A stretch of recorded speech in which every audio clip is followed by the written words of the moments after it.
now invite Dr. Jeremy Hicks to the speaker's platform.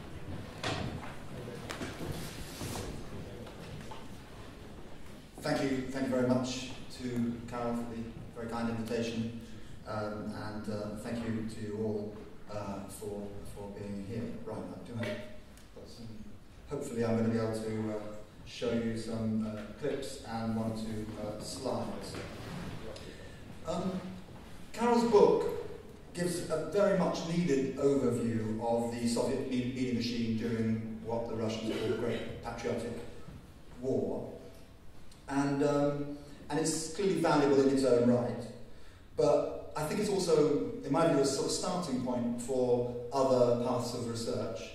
And although I haven't read it until it was published a few weeks ago, Carol's research is in some ways a starting point for what I want to do, and certainly for what I want to do today, which is to look at Soviet newsreels, and in much greater detail than Carol does, and in particular how they represented what Conrad's just been talking about, Nazi atrocities, and in particular how they represented the Holocaust.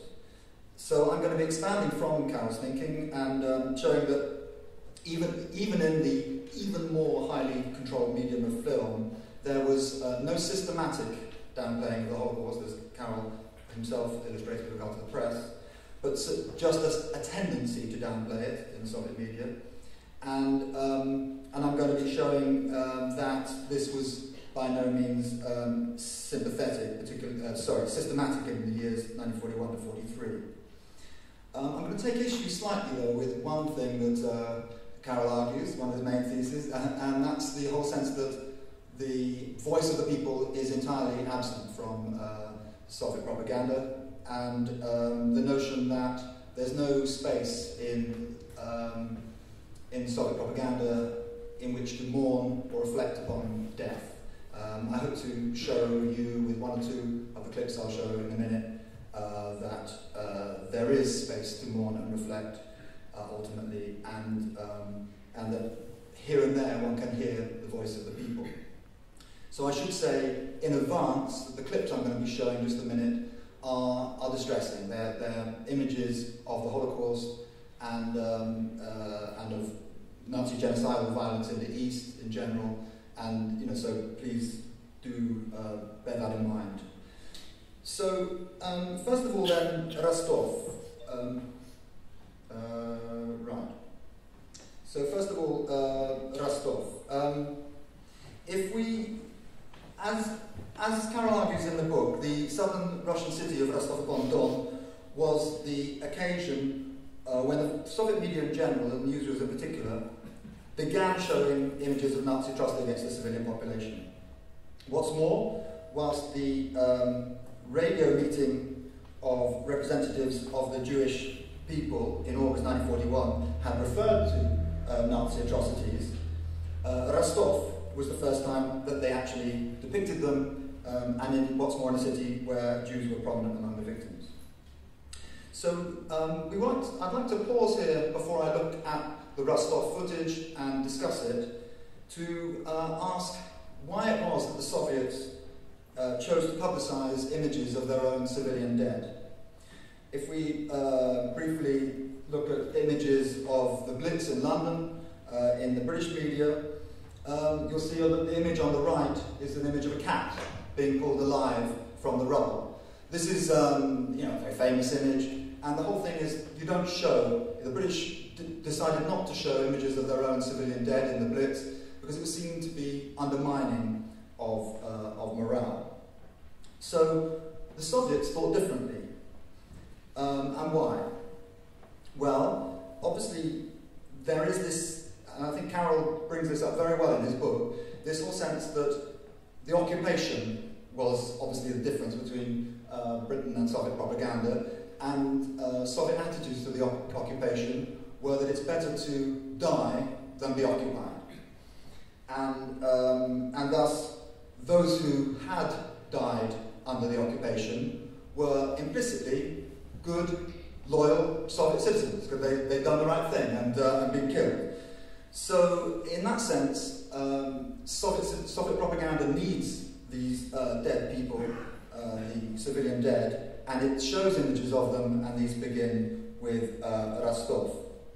But again, I'm going to pause before showing you this footage, because I want to ask you to think what it means to show an image of a victim of the Holocaust. When Soviet Newsreel cameraman came to Auschwitz, they took these images. On the left, we see an image of Red Army men holding up children's clothes, which is a very famous image that you will probably have seen before. On the right, we see a pile of ritual Jewish press shawls, which is an image edited out of the Soviet newsreel in 1945, and only uncovered in the archives relatively recently in the 1980s. This image obviously is very poignant. It should probably an image that should be used much more, in that it's very clear that the overwhelming majority of those killed, and enormous numbers of those killed at Auschwitz, were Jews, simply from that image on the right. So why is there no such image in the Soviet context? Well, there could be no such image in the Soviet context because of the persecution of Jewish religious practice. Whilst there was a kind of secular Yiddish language-oriented expression of Jewish identity that was authorized and permitted, actual religious practice was, generally speaking, marginalized. So images of the effects of the dead of Soviet Jews would not include ritual prayer shawls. So this gives us more of a problem when we look at newsreel footage depicting the dead in terms of Soviet Jews, because they're on some level invisible. Their Jewishness is on some level invisible. And this then brings us to the images of Rostov. This was in December 1941 in the Soviet newsreel series Sovetski Journal. This is the first time the Soviets start to portray the sort of recapture of territories. They recapture the city of Rostov on 29th of November. It had been occupied for 8 days. They were to lose it again, of course, during the war and recapture it again. But they start to make this image of the dead. This was a town that had a Jewish population of over 20,000. The Nazis' short stay there of 8 days meant they were only able to register and concentrate Jews to a very small extent. So they hadn't started the process of creation of a ghetto. They, as Carol illustrates in his book, there had been some sort of registration process and so forth. And so they hadn't got to the point of their systematic murder, which they were to conduct in the city when they reoccupied it again in 1942. However, after shots were fired at them, there were reprisals in which they killed at least 50 Jewish inhabitants of the Nakhichevan district of the town, and the newsreel image shows images of the dead lying on the streets, and as we'll see in just a second, also names a number of individuals, none of whom appear to be Jewish. The reprisal is mentioned in passing, but the reasons behind the Nazis' violence are said to be random, their bestiality. So, yes, I'll just play you this clip, and I'll read out a translation of the Russian.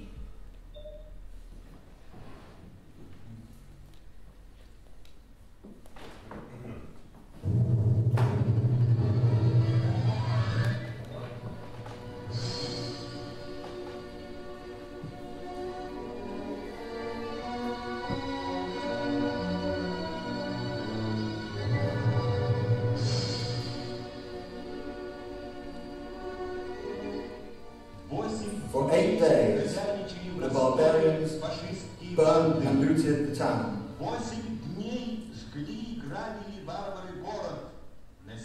They raped and murdered peaceful inhabitants.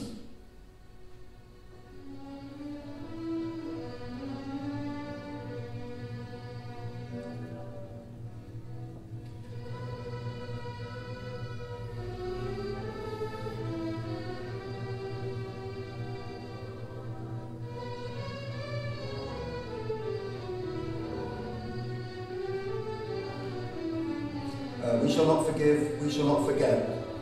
Film documents of the blood-stained atrocities of the fascist thugs in Rostov-on-Don. The family of Professor Rozhdestensky, brutally tortured solely because someone fired shots near their house.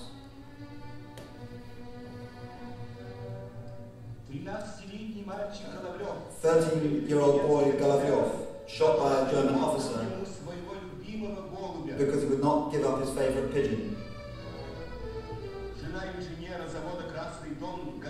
The wife of engineer of Red Dom factory, Gordeev, raped.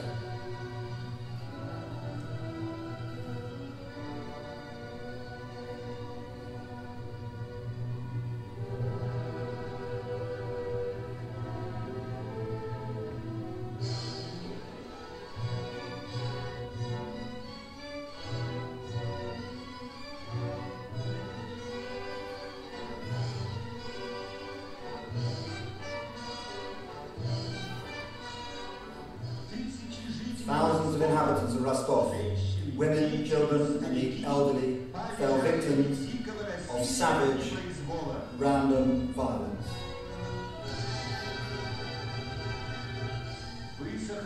The tears will dry,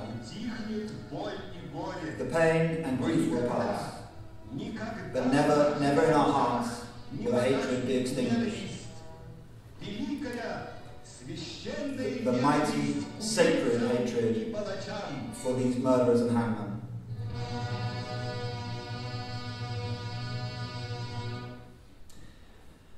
So, while the film claims to be a collection of documents, I think you can see that it doesn't simply attempt to record images of the dead, as this notion of document suggests.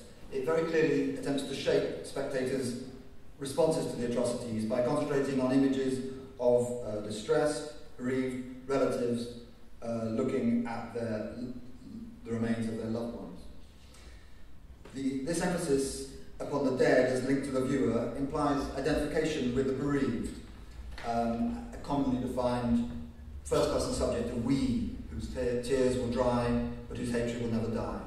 This common we is evident in the title of the section of the film, We Shall Not Forget, We Shall Not Forgive, and in a final sequence calling for vengeance upon the occupiers. So we can compare this with what the images of the camps have a frame witness. The images made by the US film teams, for example, have a frame witness, such as General Eisenhower saying that this happened. The effect there, or the purpose there, is very much to authenticate the scenes as evidence. The tone is dispassionate, the victims distant and somewhat alien. The Soviet images, by contrast, appeal to the authority of the onlookers and spectators' emotions, depicting a homogeneous collective who had suffered the loss. This was an image Soviet cameramen did not simply record, they also shaped it by instructing the townspeople to identify their dead loved ones in public before the cameras. Newsreel film crews deliberately sought out those whose emotional responses were particularly demonstrative, and in an example that Carol drew my attention to, and I thank him for this, but unfortunately when I did mention this in Moscow to an audience such as yourselves, there was outcry. On one occasion they exhorted people to cry more demonstratively at and yeah, this is something. Anyway, so we've got this heightened emotional effect intended by the images, the editing, the use of the music, reminiscent of the Largo from Tchaikovsky's Symphonie Pathétique, all of which is intended to demand a response of hatred and vengeance, not justice. Similarly, this emphasis upon the Nazis' random violence and sadism so as to dehumanize the enemy is part of what Carol has analysed as hate speech. But at the same time, designating the Nazis as randomly violent subhumans serves to avoid any need to talk about the Nazis' ideological motivation and the fact that they killed Jews and communists first of all. So while it's possible to establish that the victims of this Rostov atrocity were largely Jews from the print media, The newsreel doesn't allow us to do that, and names and concentrates on people who are apparently Slavic in ethnicity. And they create this sort of ethnically undifferentiated Soviet subject, which is at the same time implicitly Russian. So moving beyond Rostov, when the images of civilian victims of the Nazis that the Red Army, that the Soviets created when they recaptured towns around Moscow, again, there's no mention of the specifically anti-Jewish crimes of the Nazis in Kaluga in 1941-42, where they created a ghetto, and in Kalinin region, where the Nazis systematically killed as many as 1,500 Jews in 1941. But nevertheless, this systematic, this underplaying of Jewish victimhood is not entirely consistent. In some more minor films, there were something equivalent to the discarded Auschwitz footage.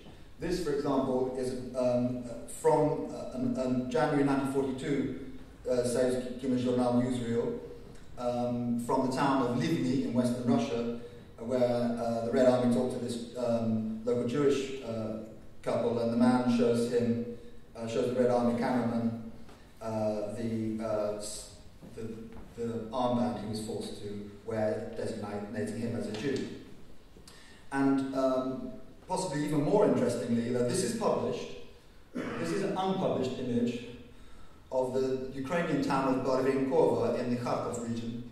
The image taken in, as you can see, in March 1942. On the right, we see the image which appeared in the published newsreel, which also appeared. The same image appeared in the Soviet film used at the Nuremberg Tribunal. And on the left, we see one of the outtakes. This is a sort of what the Russians refer to as kinoletnis, in other words, film chronicles, outtakes that just sort of ended up on the cutting room floor. But curiously, they've all been preserved, and one can go and systematically hunt them down, as I've been doing in Moscow. So, and another final example, the Barvinkova image. This is another image from the Barvinkova, and this man is named. So it's possible to guess that he's probably Jewish from his name, but we don't have the Star of David armband from the left. That's not shown on the actual newsreel. And then finally, Kerch, which is the place in the Crimea where the first mass grave of Soviet Jewry was uncovered in 1942, where 7,000, mostly Jews, had been killed.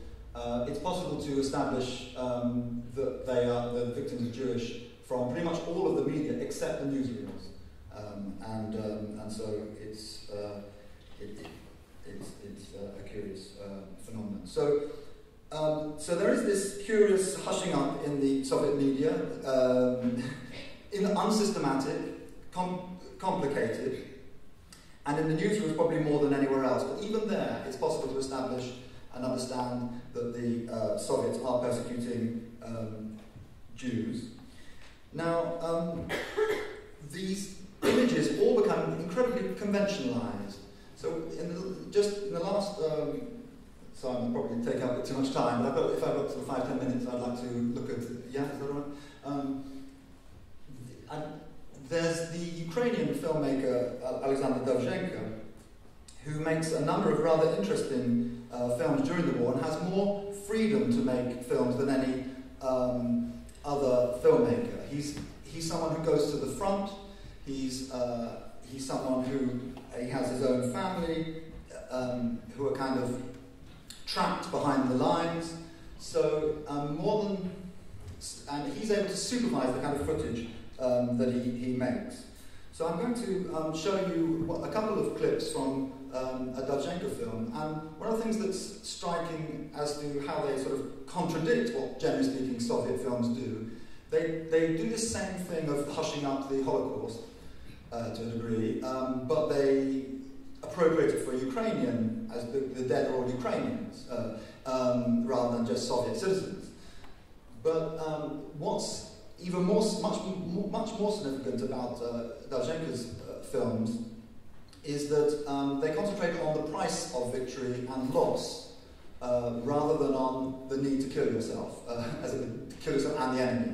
Like, as Carol talks about this, the example of Nikolai Gostelo, the sort of Soviet kamikaze pilot, is a sort of the ideal of how you conduct yourself in the war.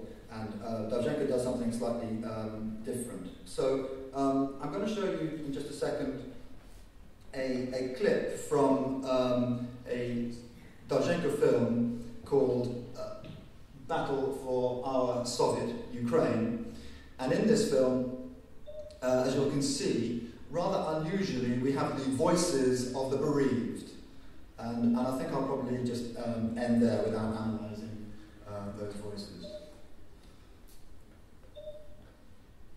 And apologies for the rather poor subtitles made by some Ukrainians.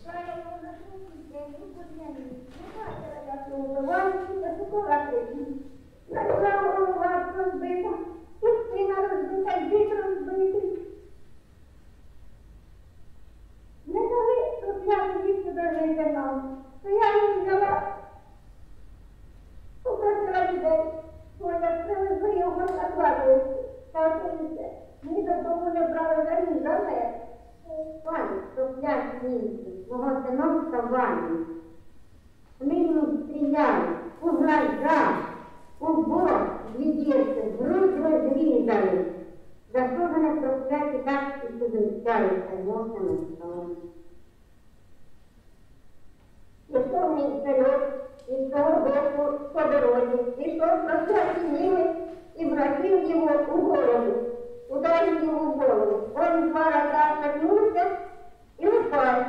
Я тогда пошла до него, хотела его поднять, не могла, меня значит, не хватало нервов его взять домой. Вот так вот пропала цепочка, потом взяла, остановилась по дневу, что пропал совершенно проклятого. Принесла его домой, посмотрела его, хотела его взять, не взяла его, он в круге, не большой. Думаю, ну за что ты, ребенок, пострадал, мой дорогой сынок? За что ты пострадал и дрова? Ты заслужил, ты заслужил эту замину. За что его рассудил?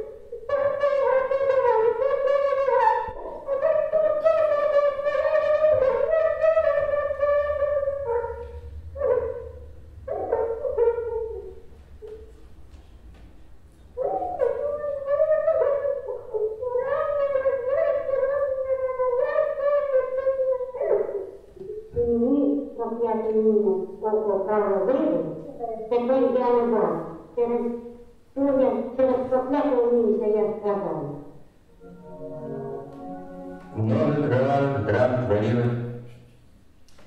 Okay. I'll just say 1 or 2 more words. So, just the final thing is really, here we have an image of the bereaved, and it's not what they say, not the ideological message that they convey. It's their questions, it's their distress, their mourning that's the most important thing you get from this film. So I'll end with a kind of polemic, maybe a little bit to Carol. So, is this not the voice of the people?